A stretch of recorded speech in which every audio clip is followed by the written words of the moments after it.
এই যে বাঁশ দেখছেন, এই বাঁশ চট্টগ্রাম অঞ্চলের বাঁশ। এই বাঁশ কিন্তু কাউকে দেয়া হয় না, এটা ব্যবহারের জন্য।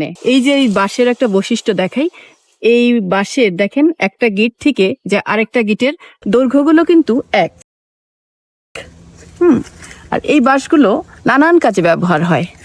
যেমন যারা সমুদ্রে এই নৌকা নিয়ে মাছ ধরতে যায়, তারা এই যে এই খণ্ড এগুলোকে নিয়ে বিভিন্ন পাত্র বানায়, তার মধ্যে লবণ রাখে, বিভিন্ন খাদ্য সামগ্রী রাখে এবং নষ্ট হয় না। এই বাঁশের ভেতরটা অনেক ফাঁকা। এই যে দেখেন যে বাঁশগুলো কেটে নিয়ে গেছে, এই যে বাঁশগুলো দেখেন ভেতরটা এই যে একদম পাত্রের মতো, এগুলো ব্যবহার করা যায়।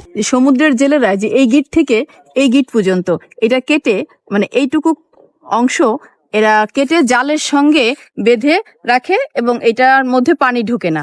মানে এই বাঁশ তখন ওই পুরো জালটাকে ভাসিয়ে রাখে। তখন এই বাঁশ জালের বুড় হিসেবে ব্যবহার হয়। এই বাঁশের একটা আদি ব্যবহারের কথা বলি। এই যে এই খণ্ডগুলো দেখছেন, মানে এইগুলো এক একটা এক সের।